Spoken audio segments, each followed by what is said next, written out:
Hello, and welcome to Interculture Podcast, where we discuss the unique challenges of intercultural relationships, including differences of nationality, ethnicity, or religion.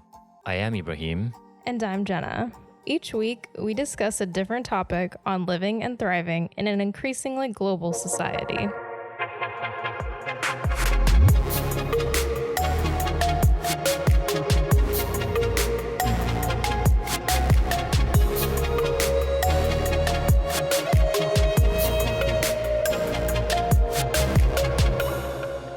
My name is Ibrahim. And I'm Jenna. Today, we're going to talk about language barriers, which I think Ibo is going to be able to speak to better than me because I speak a little bit of Turkish, but it's at a pretty low level. So, I guess I've been to other countries and been unable to speak to people. So I guess that counts. You are the first American that I met so eager to learn Turkish, which is pretty rare. I think it's going to become less rare in the coming years because I I talked to this older woman from my hometown in Kansas, and she was also learning Turkish. She was like in her 50s. Really? And yes. Please don't tell me she was watching Turkish soap opera.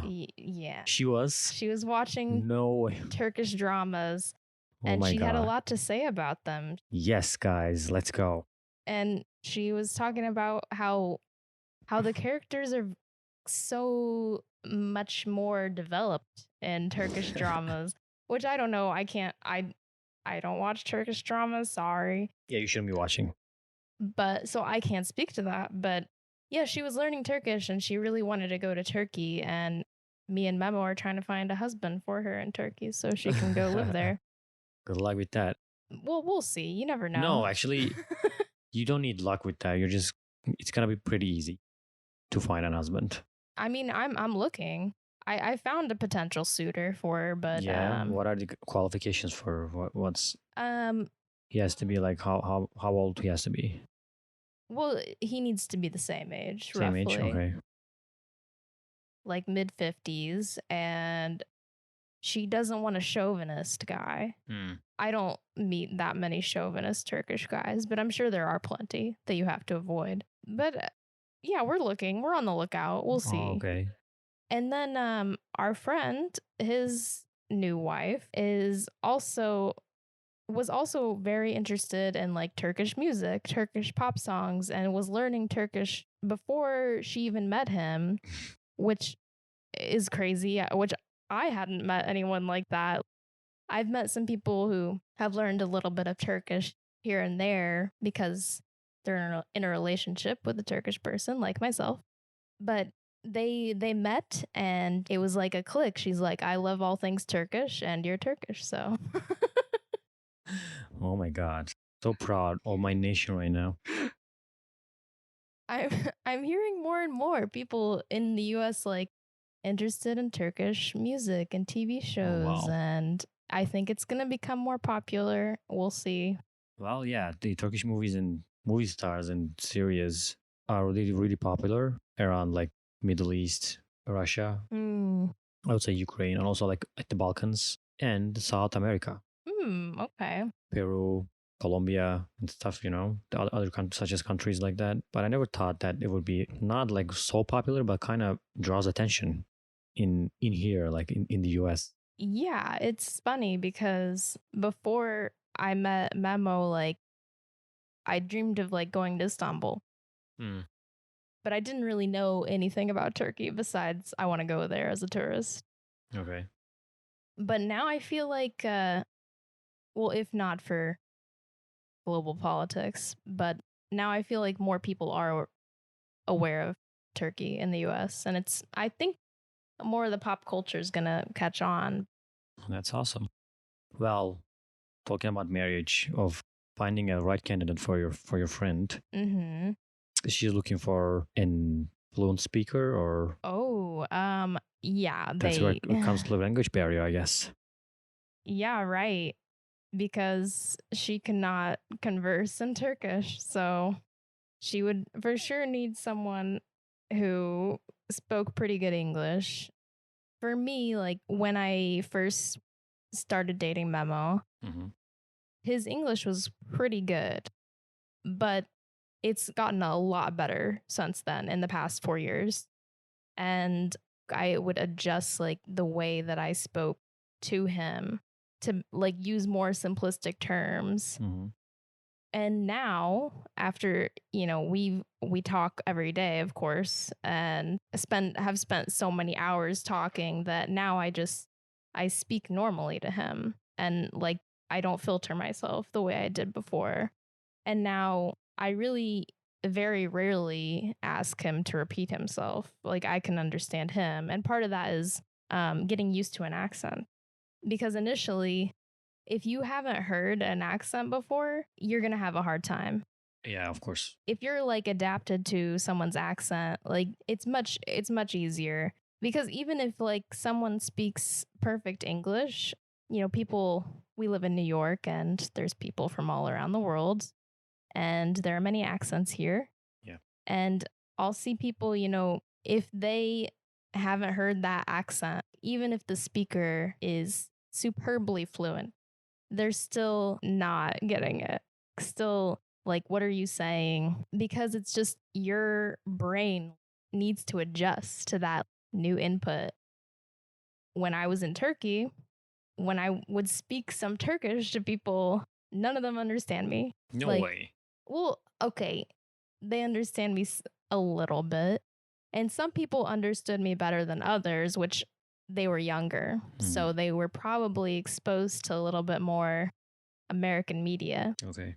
But a lot of the times, I would check, like, did I use the right words? And yeah, but they don't know anything I'm saying because they haven't heard an American speak Turkish in their life. Yeah. Like maybe they've heard a British person speaking Turkish, but American, no. Very rarely will you come across that. So it's like that's an accent they haven't heard before. They don't know what the fuck I'm saying, and it's incredibly frustrating because you work so hard to be able to relate to people and to be able to speak to them, especially if it's your significant other's family. You want to have some kind of connection to them, and you can do everything and still come up short, it seems. No, I'm pretty sure they are like still proud that they have an American person speaking Turkish in their household. They were so sweet. And it's so funny. One day, Nemo's brother was driving us somewhere, and he said, "Wow, we have an American in our car right now with us." It's really cute.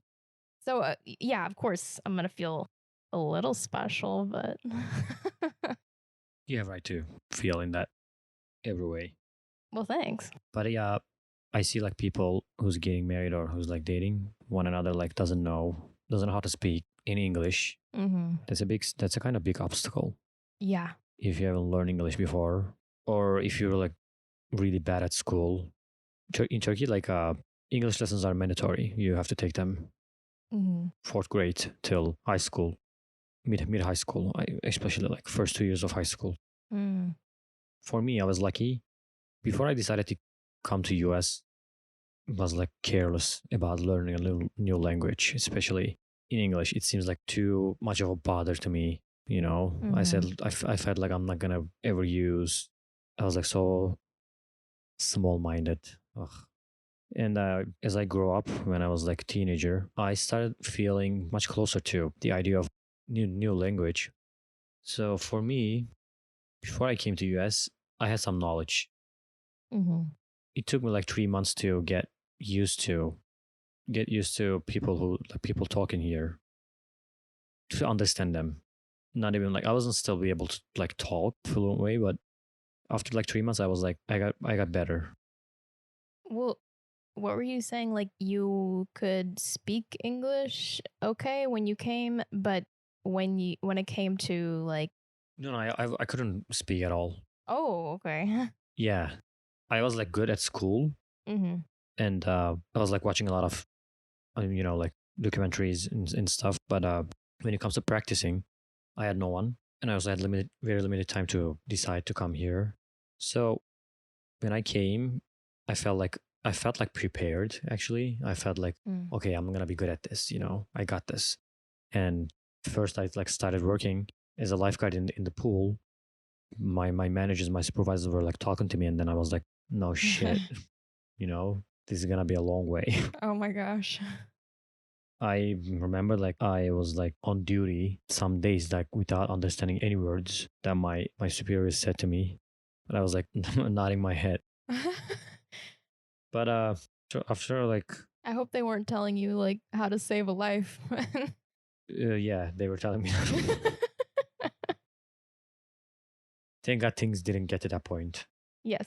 I didn't have to save anyone, and it Okay. was not much of a deep pool. It was like an artificial river that's only Okay. like you below your waist, so mostly meant for children, and Okay. mostly like children were like with parents in there, so but after like 3 months closer to end of my program, I really got better understanding. Talking, yeah, I got better, but not that much.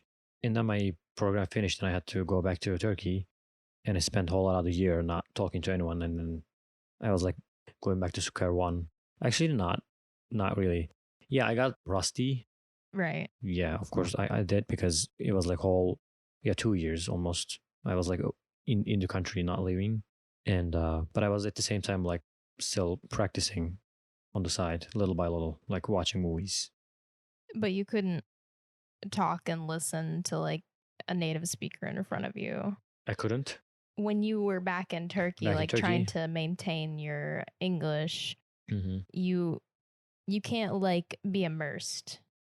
I wasn't like really good at speaking, Hmm. but understanding, I got, I was like able to watch movies with English subtitles. Before that, I had to watch it with like Turkish subtitles, Hmm. and then I switched it to English subtitles, and that got me another level of understanding better and more clearly. And then I should have done that in the first place instead of watching it with Turkish subtitles. Actually, Well, that's something like a lot of people don't realize the importance of just listening. yeah. Because I was reading an article about this actually.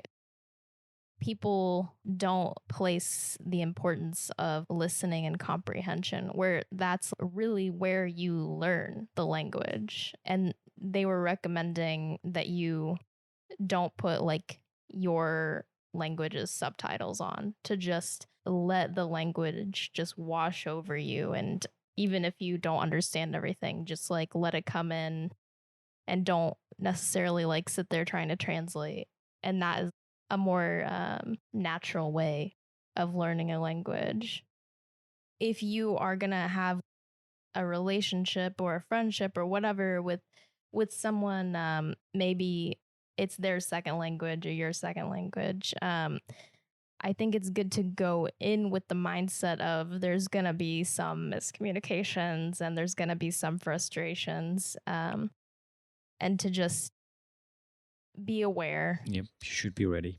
because it will happen. And I think patience is a virtue. I really want to like help people with their English, like when I'm talking to someone who's learning English or maybe not as skilled, and they have a lot more to tell you than you might suspect when you first talk to them for the first minute or two. You might think, oh, they can't have a deep conversation with me. But if you allow space for people and are patient and non judgmental, people really have surprised me in the past, where I've had deeper conversations with someone who I initially thought I would not be able to because of maybe their lack of English. People know more than they seem, first of all. And second of all, there are like ways that you can reach the meaning. Mhm. You may not know an English word, but if you are accommodating someone or being creative linguistically, you can come to understand what they're trying to tell you. And so that's something I really advocate for in all areas actually of communicating with people is to give people opportunity and space. I just think it's so hard to comprehend the understanding and intelligence and depth of a human being when they don't speak your language perfectly. Mm-hmm. And you have to remember that because your brain will not communicate that to you. You know, your brain will just be like, well, this is the input I'm getting. That's all there is to them.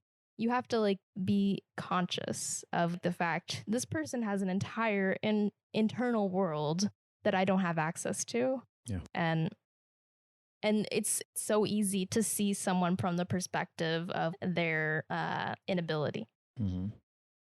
Well, I wanted to ask, when you're like having an argument with Memo, Mm-hmm. do you like a language issue that like it was like hard for you to understand or hard for him to understand? And you were talking about your relationship, or I don't know, like talking, arguing about who's gonna wash the dishes today, or you know. The answer is me. Except Memo wouldn't make a good example out of it because his English was better. His English was good when you first met him, right? Well, I think when it comes to English, because this dominant culture, dominant Western culture and all around the world, you know, even though my brother he doesn't have a proper education in language, but he can still talk. He can talk some in English. When I was dating my ex girlfriend, sometimes we were like doing a FaceTime, and my brother would join to the conversation, and then when I like first see he was talking in English, I was like surprised. Like, how the hell did you learn? He said from video games. I was about to guess that. I was like, Yeah. he undoubtedly he watches YouTube or Twitch or whatever. Exactly. Because I see that all the time. People are like, I learned English because I was watching people playing video games or talking Yeah. about video games, and it's really common now. And that's also like the way people learn language is they are interested. For new generations, language barriers are like a less of a problem now than 20 years ago. Oh, well, definitely. Sorry, I didn't cut. You were saying something. I didn't want to cut you off. Oh, no. Yeah, well, with the internet, I mean, we're living in a Oh, more yeah. global society now, and English is everywhere. It is really everywhere, and it's easier for like kids growing up to pick up English because there's so much English content about stuff they're interested in, like video games. And in America, like in many countries, there is a desire for people, young people, to learn another language. That interests people. And a lot of people in the US will lament about the fact that we don't learn a second language. We only learn English, even though like a huge portion of our population speaks Spanish.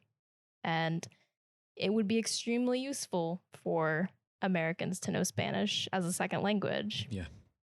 And a lot of young people are really upset about the fact that they had no education really in a second language.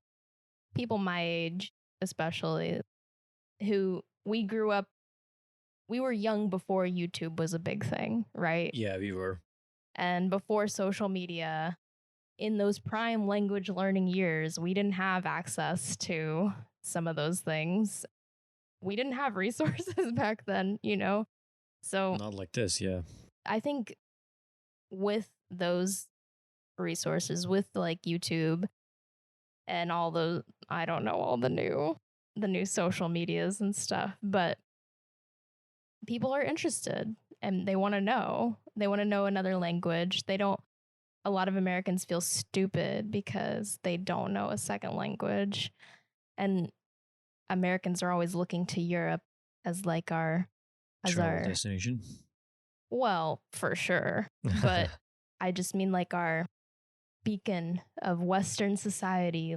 There's a little bit of a, a European obsession here. And they all speak a second language and we're jealous of them. We're like, oh, you guys are so cultured and knowledgeable and look at us idiots here.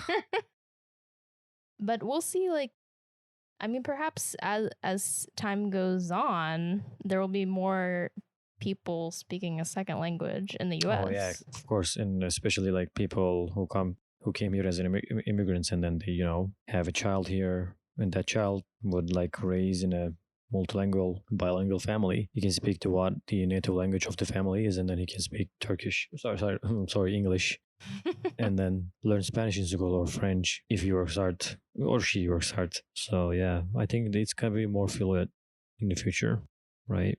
Yeah, I think it's for the benefit of everyone. And we all know the cognitive benefits of Yeah. studying another language. If I would be a person with no English right now, that would feel like a big obstacle. But the realization of that, there's more, like you said, resources, and the world is more open to it right now. So it will be less of a little bit of less an obstacle for me.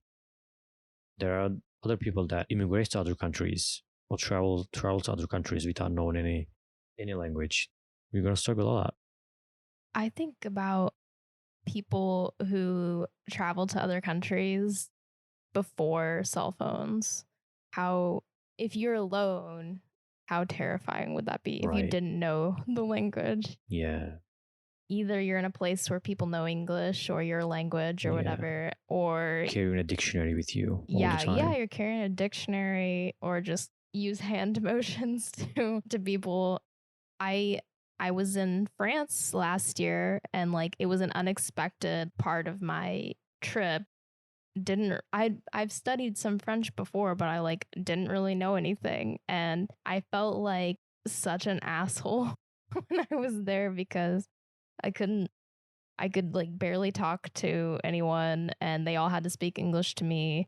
And even when I would try to speak French words, it was the same problem I mentioned earlier where no one understood what I was saying.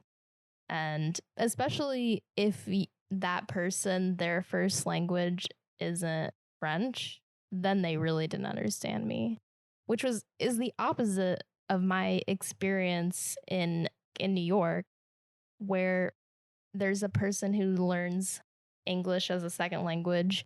They can understand another person who's like learning English better than I can because I guess they're just more aware of a mistake that you might make. And I'm coming from the perspective of expecting the perfect grammar, right? And I was always so shocked by this. I would hear something from an international tourist or something, and I would be like, what on earth did they just say? And Memo, would be from a wholly different part of the world from them, could understand them perfectly. Oh. And maybe that's just is used to that. Maybe he was just used to speaking to more people with different accents and grammar or whatever than I was. But it was so surprising to me, and I kept seeing it like over and over again, like with different people too.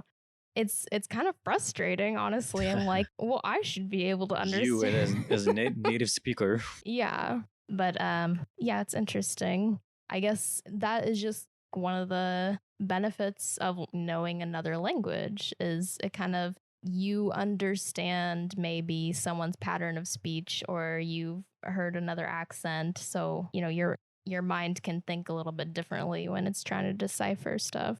Yeah. I don't know. I'd like to see a research paper on that. Well, how about in work life? How would you perceive the language barriers in work life? Let's say you offered a job in Turkey. If I was offered a job in Yeah. Turkey, How hard would that be for you? well, I mean, if I was speaking like Turkish to them, you mean? Yeah. Or like your job is like teaching English in Turkey.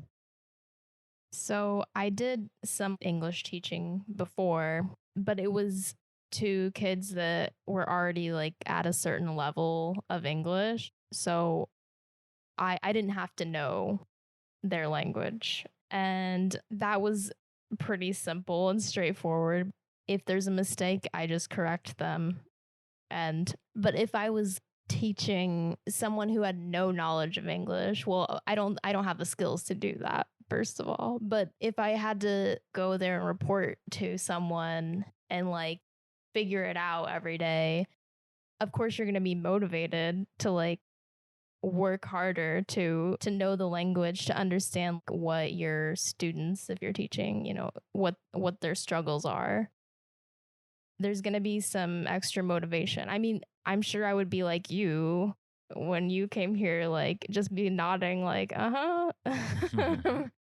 Maybe I wouldn't do that, actually. Maybe I would say, can you speak into Google Translate for me? Because I wouldn't want to be in the dark completely to what they were saying.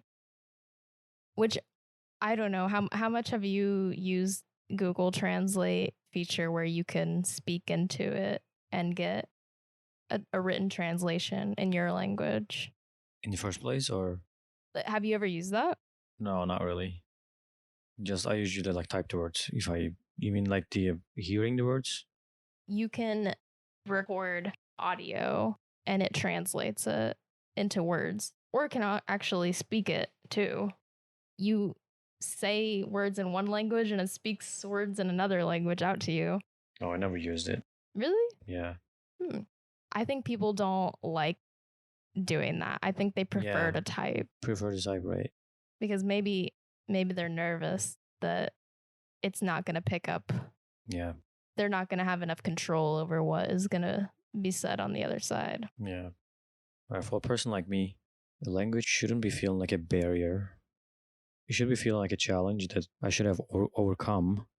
It felt like that for me. And I was trying to get myself more Americanized, not just speak, also like try to pick up the accent, the American accent also. Because it helped me, it did help me a lot. The culture with it, when it comes with it, and really like experience that. So I could just start thinking in English and then speaking in English, you know. So I want to think in English when I'm like, even if when I'm like talking to myself. So do you think in English normally? Yeah, sometimes I'm like force myself to it. Well, that's interesting to me. Forcing yourself to think in another language. Because I wanted to smooth out the flaws. That was my goal when I wanted to talk with an American, with a native speaker. I want them to feel that I'm trying really hard. I know it sounds like a pity. I just wanted them to. I just wanted to connect them, to connect myself with those people when I like newly met, or you know. Yeah, of course. Faster. I mean, well, you're living here, so you want to. Yeah, most of my fellows, like most of the Turkish people who comes here, they don't have a passion like that, which sounds like, of course, it's their choice, it's their life. I cannot, but to better blend in here. I'm not saying that you should assimilate yourself. You should like change your character, but it did help me a lot. It did help me land a job here because I had a way of speaking that the closest to an American accent, That makes a lot of sense to me because the immersion, it's context for the language. Also, I should say that nobody expected that from me. None of the people that I met here, oh, they should, if you want to speak in English, you should speak like an American. No, I never like experienced that. It was just for myself. It was just like my goal. If someone would want to learn Turkish, I wouldn't want them to talk in like the native accent. I wouldn't expect that. No one expects that. Yeah. For just my experience, it was a good starting point. If I would have an heavy accent here, I wouldn't like feel more confident. Well, I think that's kind of not feeling like the other, I guess. When I say that, sometimes I'm like questioning myself if I'm doing the right thing or wrong thing. I don't think I'm doing the wrong thing. I don't know why you would think that you were doing the wrong thing, because when you're talking about the other guys that are immigrating here, the ones I see mostly, they're not really interested in immersion. So it doesn't matter as much to them to speak with a great accent or even to speak great English, because that's just not their goal. And it's fine if that's not your goal. You shouldn't be forced to like be a certain way just because you live here. But it would be to their benefit. Yeah, it would help a lot. If that was their goal. I think you are connecting with this country and the people of this country. And that is a great thing. I mean, not just for you, but for the people around you. Like I said, I mean, I don't expect people who immigrate here to like speak perfect English or have a perfect accent or even if they don't want to focus on that, like I'm not going to judge them because there's a lot of things to focus on when you come to a new country. So I'm not going to judge them for that. But if you're trying to engage with a nation, with a group of people, Yeah. I mean, that's what it's all about. Understanding them and maybe trying on trying on of an accent or whatever. Yeah, to overcome the language barriers, try to blend in with the society you're living in without, of course, changing your character. You don't have to change that, but it would help you a lot in order to. Do you find yourself with a changed character? No, of course not. Okay. No. But learning the real like American accent has like softened the way I talk, which is not a bad thing. Well, intonation. Yeah, intonation can be very different depending on the language and the country. Something that's jarring for people when they speak to someone from China. People in China don't use like a bunch of qualifying words like, oh, may I please get over here? Is that okay? Thank you. You know, they just say, give me that. You know, and to me, it would sound rude. That's a good point. But it's not rude. Some people who immigrate to the US get frustrated, you know, why are you beating around the bush? Like why don't you just say what you want? Be clear, be quick about it. And you know, there's annoyances on all sides of the situation because it's too jarring for people. But if you come to kind of expect it and you know it, then it's fine. You know, you get used to it. It's not a big deal. But if someone didn't know that, then they would, you know, they would clearly assume, well, this guy's a real jerk. But actually, it's more polite to be direct. Yeah. So I guess education is good when encountering a language barrier. The more informed you can be, like the less upset and frustrated you're going to be. Exactly, yeah. That's why I was afraid when I started learning, because there's also like that kind of a difference in Turkish too, you know. If you try to like exactly translate some sentences, like some words in Turkish, have a kind of a different meaning in English. How it stands in the sense in the sentence, or how it stands in the culture. That was one of the reasons that I wanted to like get into not just learning the grammar. I also wanted to learn like, if I would be an American, how would I create this sentence? You know, if there was a guy who was born in Chicago instead of me, how would he talk about Mets instead of me talking about Mets? You know, I mean, I feel like that's a really interesting I'm still exercise. not at that point, by the way. I'm not that far. So yeah, I still cannot talk about baseball. But I think this is something a lot of people don't do. They don't think about, well, how would this guy from here say that? How would he talk about it? What words would he use? What would he think about it?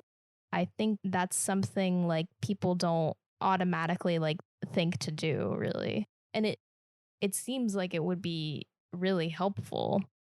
But you kind of see people make the same mistakes, like language errors or using a word that doesn't really quite work, but it's like a literal translation. And it's fine because you comprehend, and that's the goal of language, period. But they aren't getting any closer to being like a native in that way.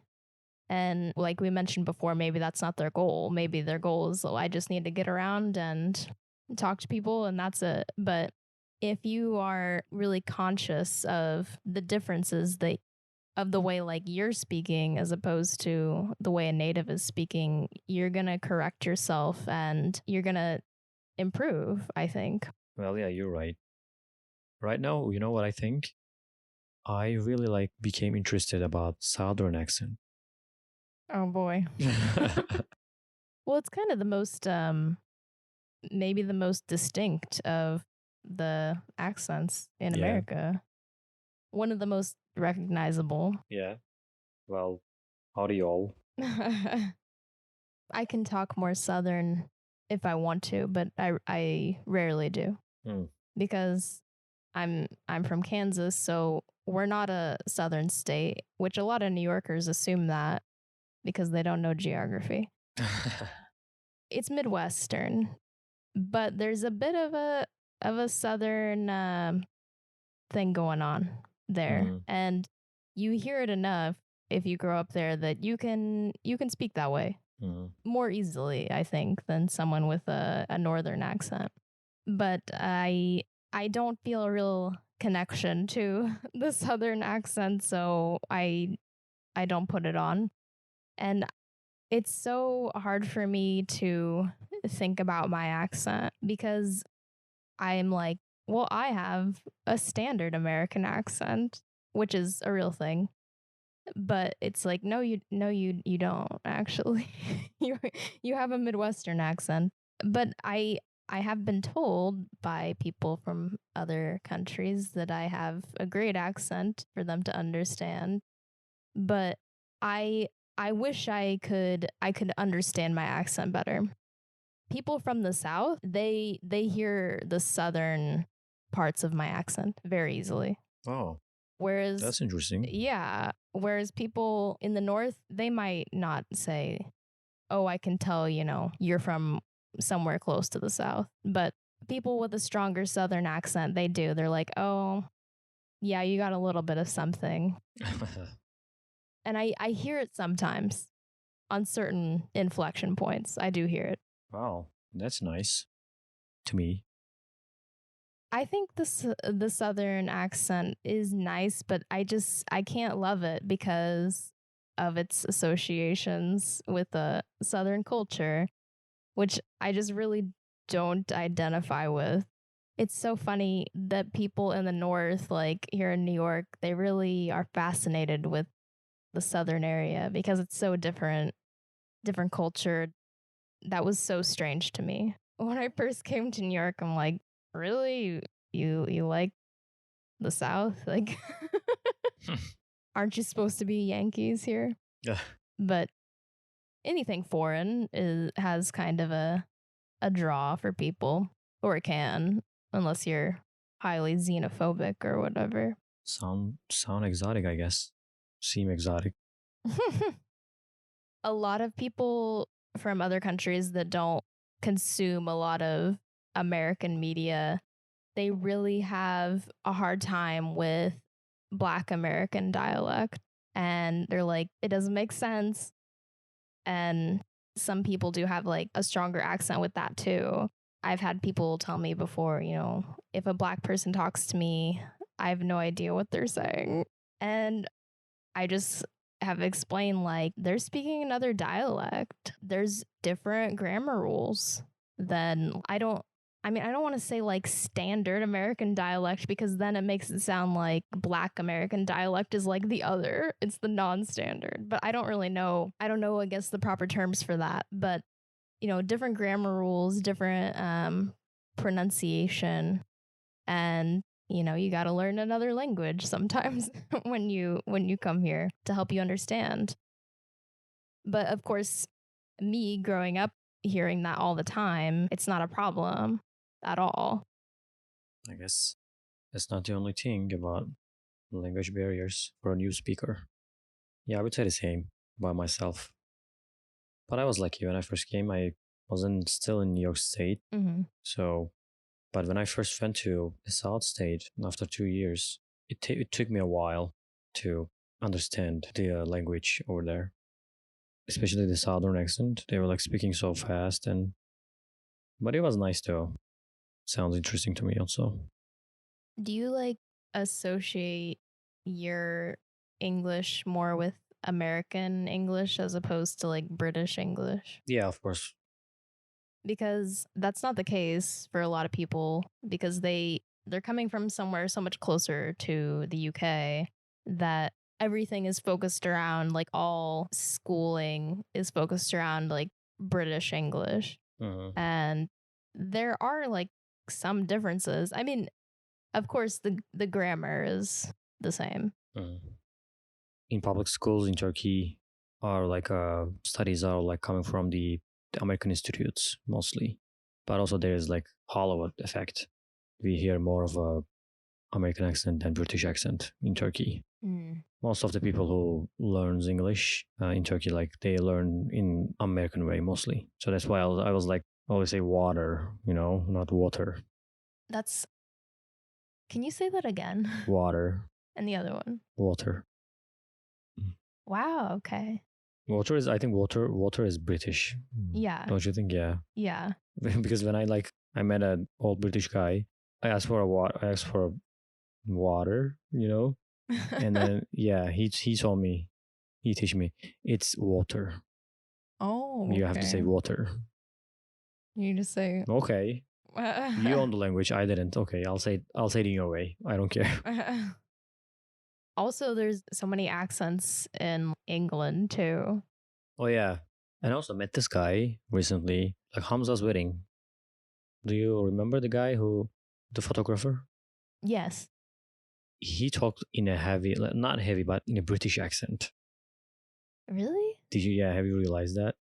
I talked to him so briefly that maybe I just missed it. And he was quiet too. So yeah, he was like sitting next to me all the time, you know. Also, especially in the car, I was just like trying to talk to him because I didn't want him to feel lonely in the wedding, and then it drew my attention. Like he was like really like certain way of talking in English, in a British accent, and I asked him on the way back, did you like study in the UK somehow? No, I never like studied in the UK or never been to UK. And why do you talk like a British accent? He said, it sounds more trustworthy to people. I think that's why I learned how to talk in British accent. I don't. I thought I was the craziest person by learning the American accent by like, oh, I want to blend in the society. But so, yeah, you're living in America and you. now I've realized like a person who wants to talk in a British accent in America, and then he thinks that he sounds more trustworthy and more. He thinks that it sounds more trustworthy, and well, I don't know that I agree more with presentable, that. more presentable. Well, I find that a little offensive. I don't know. What's unpresentable about my English? Yeah, exactly. Well, I mean, it's an interesting choice but I think it might make people like you more if you talk in I think so. Yeah, a that's British why he did. accent. That's kind of a. I can't criticize that because I'm doing the same thing. But he's not in England, though, is the thing. It's like, okay, yeah, you can use whatever accent you want, but you are still distancing yourself a bit by not using the accent of the country you're in by choice. I don't knock his decision, but I don't know. I don't know if it's the best idea. What do you think? Yeah, me neither. It does sound. I mean, when I watch 007, when I watch Bond movies, yeah, I wanted to talk in a British accent, of course, for like a couple of weeks, and then well, that's passes. Everyone. Yeah, it passes like, you know. But yeah, I'm happy the choice I made. I would speak in a British accent for fun, to be funny, to myself or even like to other people. But I wouldn't. I don't know. I wouldn't push that far. It's a conversation starter. Yeah. At least because people will ask you. why are you speaking in a British accent? Unless, they just assume that he's from Britain. No, he was from Turkmenistan.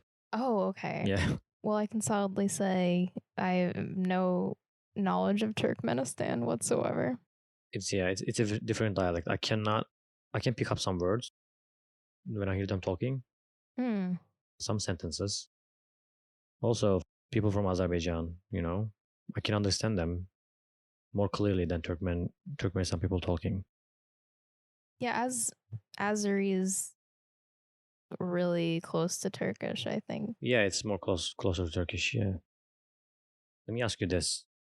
I see you some time to time like try to connect with people, Turkish people. So, do you want to like talk Turkish to them? Yeah, but only if I'm in a certain mood. Mm.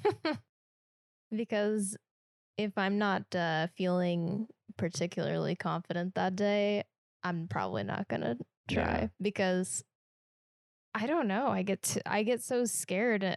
I don't want to sound dumb, which I feel like is one of my biggest personality flaws. Is I'm focused on not sounding stupid a lot. But something I learned traveling alone, where I couldn't speak the language of a country, is that it's really important to sound stupid, because if you don't sound stupid, you might not say anything at all. And then you'll be lost on a train going somewhere that you don't even know where it is, and you'll never get back home. And I understood that, but the point is really grilled into my brain traveling in other countries. You have to communicate, even if you do it badly, like because maybe you can't read the sign, or you don't know where to go, or what you should be doing. You have to be brave enough to attempt to make the attempt. And it's easier there because you're forced. Whereas here, someone comes up to me and they speak Turkish. I could force them to speak in English to me because, they're here and they probably know some English. But it's so much easier out of necessity. I'm trying to teach myself to not be so held back by those fears, and to just communicate, because I think people appreciate your efforts to communicate, even if it's shitty. They still have some kind of appreciation. But you might meet someone who doesn't want to deal, like I was discussing earlier, they don't want to deal with your lack of language skill. They're too impatient or annoyed. And that's not really my fear, but it could happen. I see. Also, I've told you this before, that most of the immigrants from Turkey here are men, and they don't really talk to me. Especially if they are meeting me through, memo. They are going to talk to him and maybe say hi to me, but that's about it. He mentioned that it's a bit of a cultural thing. They wouldn't have a conversation with me off to the side if they don't know him that well. Yeah. Which I'm insulted by. Yeah, it's pretty. Most of them are probably not fluent speakers.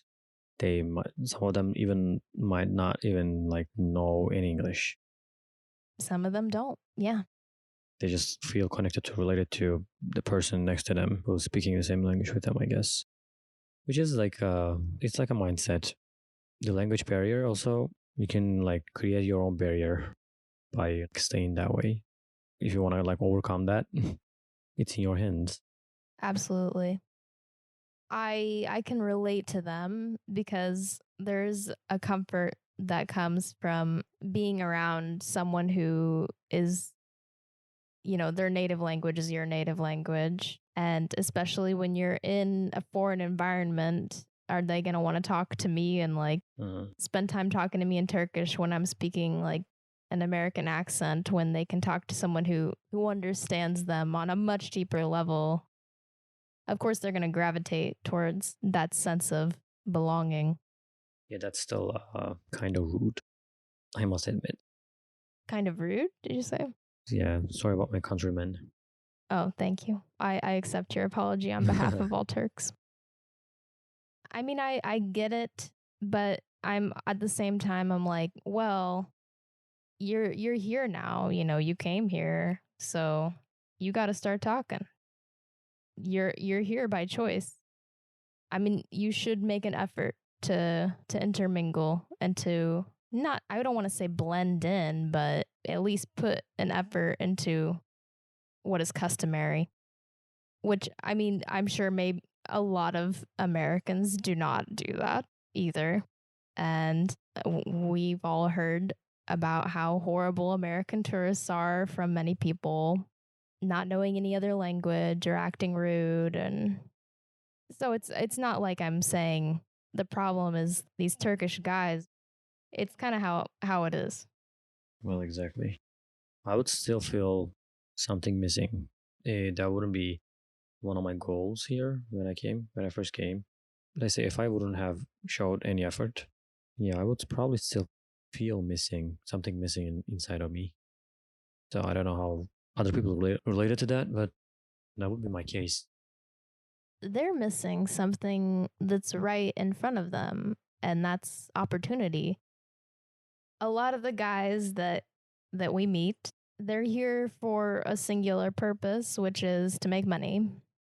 And I'm not trying to judge anyone for that, trying to make a better life for themselves, but it's it's a little narrow-minded to just say I'm just going to go here. I'm not going to learn the language or try to engage with the locals. I'm just here to work, get my check and maybe stay or maybe just get out, when the season's over. And some people, they have to do that. They have no choice. They can't feed their family back home. And it's like, you're not here to like live in a new country. You're here for to live, period. I don't want to say that I look down on those people because I don't. But if you are making that conscious choice, like I'm going to live my life somewhere else, that's pretty serious. That's a big commitment. And yeah, you could just keep in your own community with your own speakers of your own native language and keep listening to the same music, keep watching the same TV, the same news, the same everything. If you're going to keep consuming the same culture and not at all engage with the country in which you are residing and living, there's something missing, like you said. I don't want to say I judge them, but I do kind of question, like, is that worth it to you? Is that worth it to you to spend years of your life in a new place and just not gain anything from that experience? Any understanding or exploration or even advancement, let's say, Mhm. for you, speaking better English helped you get a job. Well, exactly. I agree with you on that. Let's end this conversation by judging other people coming to this country. But Oh, you weren't judging. You were just stating your own perspective. I mean, I'm pretty sure like people in Turkey, we have, if you would ask a Turkish person, they would say the same thing about person who comes to the country and learn their language. They would be even judged more than here if they wouldn't be speaking Turkish well. do you feel like people who have immigrated to Turkey, which I know many of them are refugees, do you feel like they are putting in a big effort to learn Turkish? Some of them, yeah, I would say for the younger generation, yes, because they try to get in proper education. In Hmm. the institutes of the country, Well, yeah, I and mean, if you want to go to school, I assume yeah, you would have yeah, to. yeah, yeah, and there are still like I can say a lot doesn't know how to speak Turkish Mhm. that well, or even not even speak at all, which is fine. I don't know if they passed. I don't know if they've been through. Maybe didn't have the chance, but Maybe some of them just walked away from their house and had to go straight yeah, yeah, yeah. to Turkey, basically. we came here for school, so we had to learn the language in a proper way, of course. With immigrants relying on their children for the language of the country they live in, the child will learn easier because they're younger and they are forced to because they have to go to school, right? So that's kind of a burden for a lot of people whose parents immigrated. They are the translator for the family. I have a lot of sympathy for those people because they have to do the job that no child should have to do and maybe know things about their parents or their situation that children shouldn't need to know. I've heard people talking about like I had to talk to the electric company on the phone as a kid, for my mom, and they will like carry that burden for maybe their entire lives because many people, if they have the simple way, like someone will talk for me, they're not gonna like have the motivation to learn the language, and you need the motivation because it's very hard. That can keep you out from learning, definitely. Yeah. Well, I guess it's by choice in some way. For example, for me, my mom sometimes comes here and visit me. She has a visa, but she would survive here without me. Because she doesn't know any English. So she started taking English classes till last year, and then COVID happened.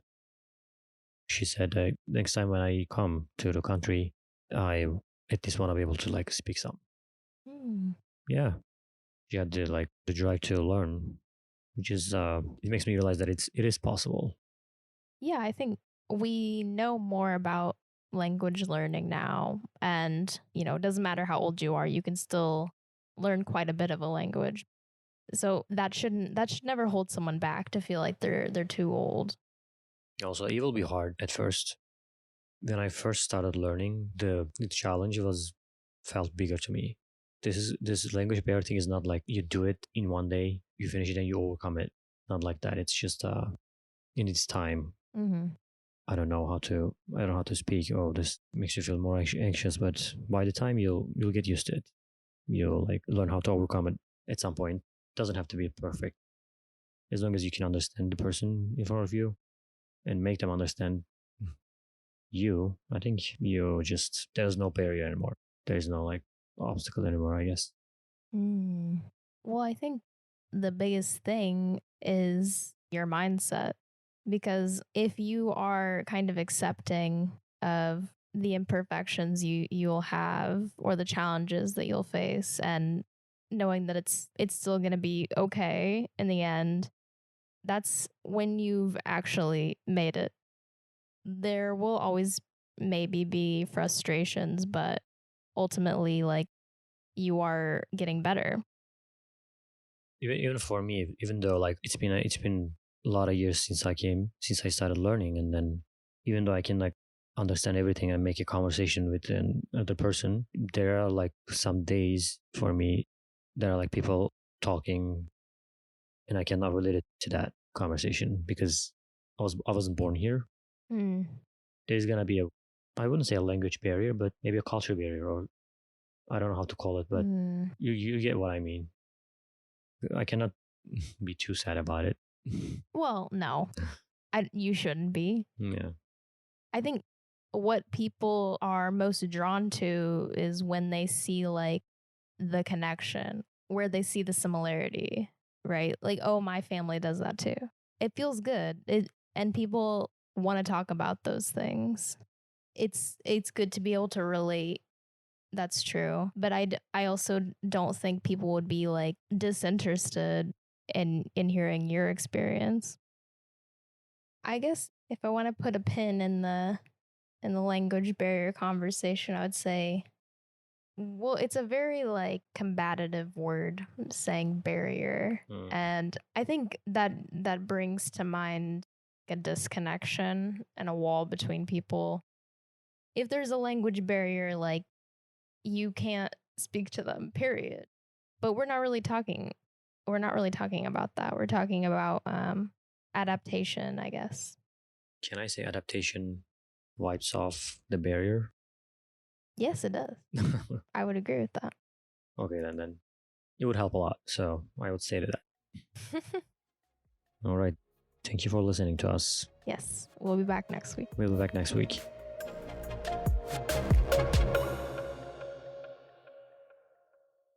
Please follow us on social media. You can find us. Sorry, you're like, please do social media, even though I hate it. Email us at interculturepodcast@gmail.com or follow us on social media at interculturepod.